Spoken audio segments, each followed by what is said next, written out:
주행을 위해 시동을 걸어 보겠습니다.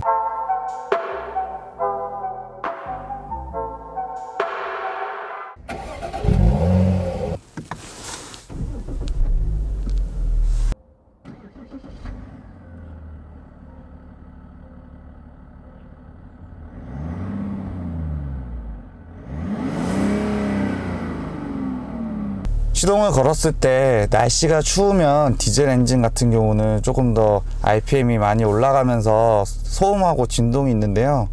3.0 디젤이다 보니까 아무래도 좀 소음이나 진동 측면에서 좀 조용한 편인 것 같습니다. 특히 진동은 거의 없고 이제 소음만 조금 들려오는데 이 정도면 나쁘지 않은 것 같습니다. 연비 측정을 위해 연비를 리셋하겠습니다. 스티어링의 림이 두께가 좀 두툼해서 그립감 자체가 좀 좋습니다. 그리고 저속에서 스티어링 휠을 조타했을 때 스티어링 휠 무게도 적당하고 조타를 했을 때도 선형적으로 느낌이 좋습니다. GB80의 파워트레인은 엔진 278마력, 토크 60토크, 자동 8단 변속기에 AWD입니다. 그럼 발진을 해보겠습니다.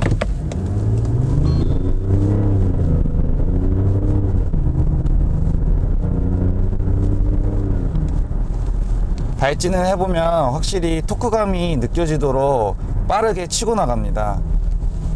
3.0 디젤이다 보니까 이런 출력 측면에서는 아쉬운 게 없는 것 같습니다.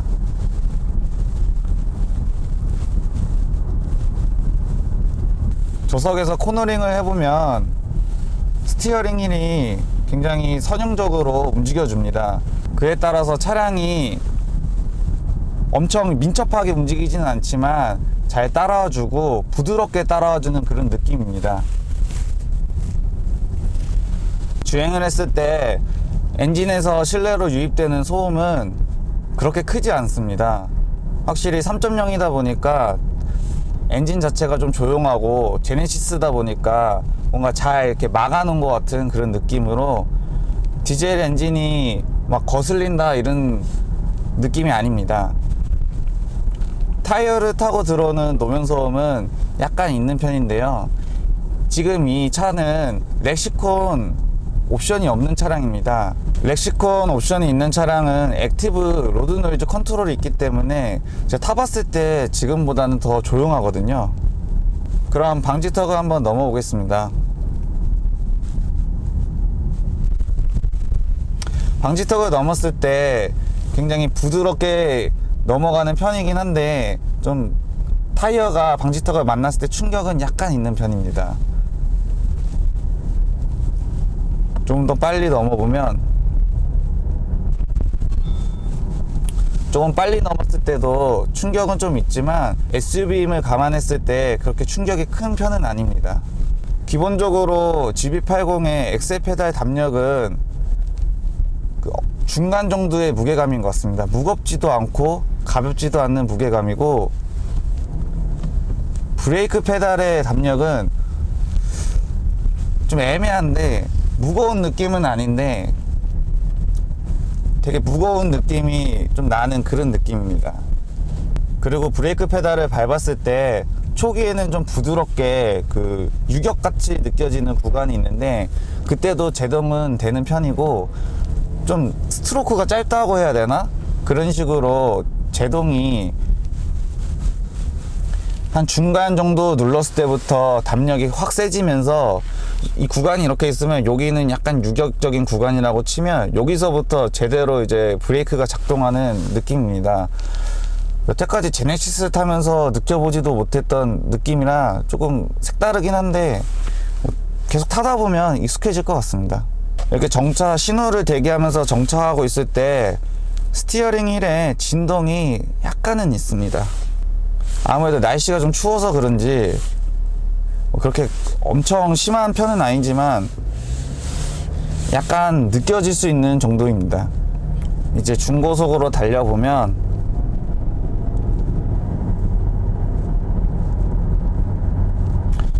이중접합 유리가 되어 있어서 그런지 바람 소리는 그렇게 크게 느껴지지 않습니다. 확실히 조용한 주행 느낌을 전달해 주는데요. 타이어를 타고 들어온 노면 소음이 조금 아쉬울 뿐입니다. 변속을 해봤을 때 검증된 제네시스의 후륜 8단 미션이기 때문에 굉장히 부드럽고, 그러면 이제 드라이브 모드를 스포츠 모드로 변경해 보겠습니다. 스포츠 모드로 변경하면 확실히 클러스터가 좀 스포티하게 그래픽이 바뀝니다. 스포츠 모드로 바꾸니까 스티어링의 무게감이 살짝 증가했습니다.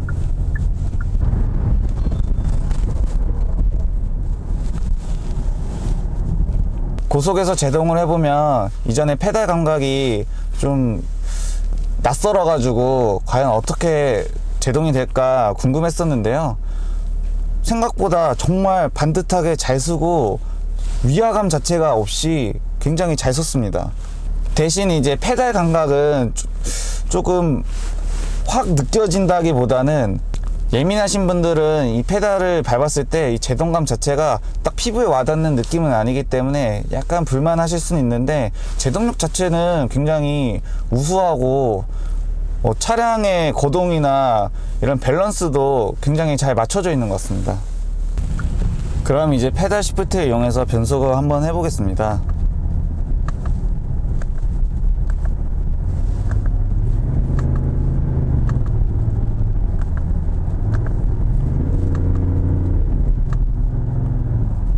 페달 시프트 이용해서 변속했을 때 좀 특이한 점은 이 클러스터에 1, 2, 3, 4, 5 하면서 이렇게 넘어가면서 이 변속을 잘 알 수 있게 나타내 주는 게 좋은 것 같고, 이 GB80이 스포티한 차는 아니기 때문에 업시프트는 약간 굼뜹니다.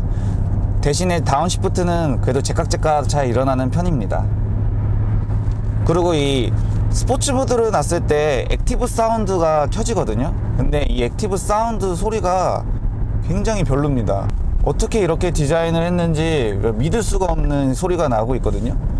요즘에 다른 현대 기아차들 보면은 액티브 사운드 굉장히 이제 이질적이지 않고 좀 자연스럽게 잘 했는데, 이 GB80의 액티브 사운드는 누가 이렇게 스피커를 정말 트는 느낌은, 그것도 좋은 소리도 아닌 그런 소리를 스피커로 이렇게 틀어주는 느낌이 너무 강하게 들어서 정말 별로인 것 같습니다.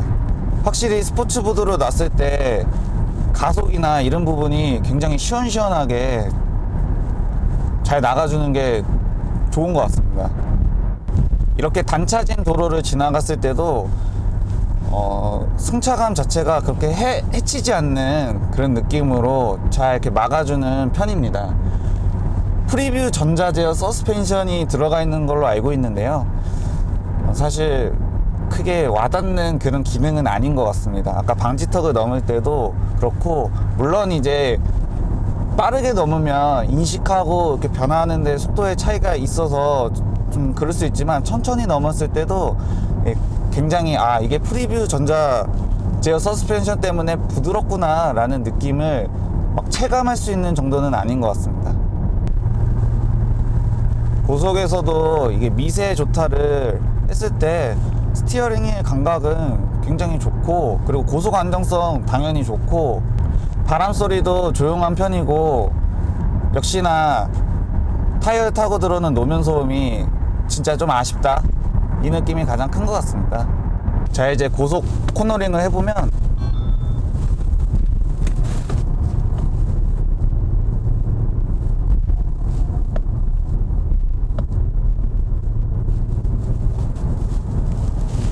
고속 코너링을 했을 때 SUV다 보니까 좀 몸이 쏠리는 현상은 있는데, 이 벨트랑 시트가 좀 잘 잡아주고, 그리고 지금 노면 자체가 사실 약간 미끄럽거든요. 근데도 불구하고 슬립이 일어날 것처럼 보이면서도 일어나지 않았고, 자세도 굉장히 잘 잡아줬습니다. 마른 노면에서 탔더라면 지금보다 더 좋은 코너링 성능을 보여줬을 것 같고, 전반적으로 이 GB80이 밸런스가 잘 잡혀있다라는 느낌이 정말 많이 드는 것 같습니다. 자, 이제 다시 드라이브 모드를 컴포트 모드로 바꾸겠습니다. 좋은 도로를 달려보면 기본적인 승차감은 좀 부드러운 편입니다. 노면을 막 잇는 느낌도 아니고 되게 부드러운 승차감 속에서 약간 무게 때문인지 좀 짓눌려서 가는 그런 느낌이 조금 있습니다. 근데 그 느낌 자체가 나쁘지가 않고 적당한 안정감과 적당한 부드러움을 주는 것 같습니다. 아무래도 SUV다 보니까 마냥 부드럽게 하고 안정감이 없으면 이 지상고가 높고 이러다 보니까 불안감을 줄 수 있는데, 그런 부분 때문에 이렇게 좀 부드러운 승차감을 유지하면서도 약간 눌러간다 라는 느낌을 주는 것 같습니다. 이렇게 주행을 좀 하다 보니까 느껴지는 게, 이 제동을 했을 때 한 1000rpm 조금 위에서 이렇게 내려올 때 살짝 페달에, 브레이크 페달에 진동이 좀 있습니다. 물론 그때 스티어링 해도 약간의 진동이 있고, 신호 대기할 때 D단으로 대기하면 약간 엔진 소음이 들어옵니다. 2열을 탔을 때의 느낌은 승차감 자체는 나쁘지 않지만 이 방지턱을 넘고 내려올 때 충격이 아주 약간 있습니다. 그리고 타이어 근처에 있다 보니까 타이어를 타고 들어오는 노면 소음이 1열보다는 뒷좌석에서 조금 더 크게 느껴집니다.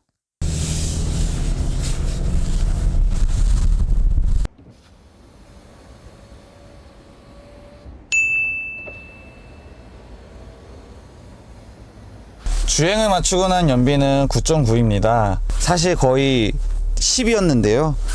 공인연비가 10.9임을 감안했을 때 좀 낮게 나왔습니다. 아무래도 이제 대기하는 시간이 좀 있었고 그러다 보니까 좀 낮게 나왔는데요. 생각보다 제가 생각했을 때 또 디젤이다 보니까 대부분은 좀 거의 비슷하게 나오거나 좀 높게 나오는데 3.0 디젤이다 보니까 좀 많이 낮게 나온 것 같습니다. GB80을 타봤는데요. GB80의 장점은 스티어링 휠이 그립감이 되게 좋고, 그리고 선형적이면서 약간 걸림감이라든지 다른 차들을 탔을 때 스티어링 휠을 좋다 했을 때 걸림감이라든지 약간 그 무게감의 변화가 이질적인 그런 느낌이 있는데, 이 GB80은 그런 부분이 굉장히 적다라는 점. 그래서 근래 타본 차들 중에서 스티어링 휠 느낌은 가장 좋았던 것 같습니다. 두 번째 장점은 차량 거동이 있었는데요. 차량 밸런스가 굉장히 잘 맞다 보니까 핸들링을 하거나 고속에서 제동을 했을 때 밸런싱 자체가 무너지지 않고 아주 똑바르게 잘 쓰고 뒤틀리지도 않고, 코너링 할 때도 약간 기우뚱하는 것처럼 보이나 잘 이렇게 잡고 돌아가는 그런 모습을 보였던 게 좀 인상 깊었습니다. 그러면 이제 제네시스 GB80의 단점으로 치면은 아무래도 디젤이다 보니까, 그리고 지금 날씨가 좀 춥다 보니까 이제 아이들은 괜찮았지만 정차 시 신호대기 시 D단에서의 뭐 진동, 그리고 제동했을 때 약간의 진동, 스티어링의 진동, 이런 진동들이 좀 아쉬운 것 같습니다. 그리고 두 번째로는 렉시콘 사운드 옵션을 안 넣어서 그런지 그 액티브 로드 노이즈 컨트롤이 없어서 좀 타이어를 타고 들어오는 노면 소음이 나쁘지는 않지만 이 차급을 생각했을 때 좀 아쉽다라고 할 수 있는 것 같습니다. 그 외에는 모든 뭐 파워트레인 성능이나 뭐 이런 승차감적인 측면은 굉장히 무난한 것 같습니다. 승차감으로 좀 얘기를 잠깐 해보면, 처음에 에어 서스펜션이 안 들어가는 걸로 굉장히 많은 욕을 먹었는데요. 제가 생각했을 때 어줍지 않은 에어 서스펜션을 넣는 것보다 G90에서도 에어 서스펜션이 없이 그렇게 좋은 승차감을 구현했잖아요. 그래서 이 좀 잘 튜닝된 이런 서스펜션을 넣는 게 장고장이나 이런 부분에서도, 품질적인 부분에서도 더 우위를 가져가고, 그렇기 때문에 이런 선택을 하지 않았나 싶습니다. GB80의 주행 질감을 한마디로 정리했을 때 좋게 얘기하면 무난하다, 뭐 모난 데가 없다, 이렇게 설명할 수 있을 것 같고, 좀 나쁘게 얘기하면 특색이 없다라고 설명할 수 있을 것 같습니다. 왜냐하면 이렇게 프리미엄이라고 얘기하는 이런 급의 자동차들은 다 그 브랜드만의 특색이 있습니다. 그래서 그 특색을 가지고 차를 선정할 때 대부분의 성능은 어느 정도 수준 이상으로 올라왔기 때문에 이런 특색을 보고 내가 좋아하는 특색인 차를 사는 경우가 많은데, 이 제네시스 GB80 같은 경우는 그런 특색 자체가 없는 게 또 특색일 수도 있지만, 제가 생각할 때는 그런 좀 심심하다, 특색 없는 차다라고 얘기할 수 있을 것 같습니다. 그럼 GB80은 누가 사야 하나? 아까 말씀드렸듯이 특색이 없는 걸 좋아하는 사람들, 일단 가격적인 측면에서 뭐 풀옵션이 거의 한 8,500 정도 되는 것 같은데, 뭐 다른 이제 뭐 BMW나 뭐 아우디 그리고 벤츠의 그런 같은 사이즈급의 SUV들을 봤을 때 가격적인 측면의 메리트는 그래도 어느 정도는 있는 것 같습니다. 왜냐하면 옵션 자체가 풀옵 기준이기 때문에 그런 측면은 좀 더 유리하게 가져갈 수 있어서 가격적인 측면은 그렇게 너무 비싸다라고 생각이 들진 않고요. 그리고 이제 주행 성능으로 봤을 때 이 차는 그냥 무난하게 타고 디자인 측면을 더 위에 놓는 그런 분들이 구매를 하시면 좋겠습니다. 파워트레인 측면에서 독삼사한테 많이 밀렸거든요. 근데 지금 이 GB80의 파워트레인은 동급이라고는 할 수는 없지만 그래도 어느 정도 많이 따라왔다, 그런 느낌을 많이 받아서 정말 그냥 무난하게 편안하게 좀 이것저것 누리면서 나는 좀 더 편의성을 중요시하는 사람들이 사면 괜찮을 것 같습니다. 오늘 이렇게 제네시스의 가장 좋은 SUV라고 칭하는 GB80을 타봤고요. 굉장히 G90처럼 엄청난 감동을 주지는 못했지만 그냥 그냥저냥 무난하게 괜찮은 성능을 뽐내고 있는 것 같습니다. 특히 이제 디자인적인 측면이나 아니면 이런 편의적인 사양들이 괜찮기 때문에 나쁘지 않게 타고 다닐만 하다는 그런 생각이 들었습니다. 다음번에도 이렇게 진품명품 시승기 또 찍을 수 있어서 여러분들에게 소개를 해줬으면 좋겠고, 차량 협찬 및 문의는 댓글이나 아래 메일로 신청하시면 제가 빠르게 회신해 드리도록 하겠습니다. 지금까지 현동이었습니다.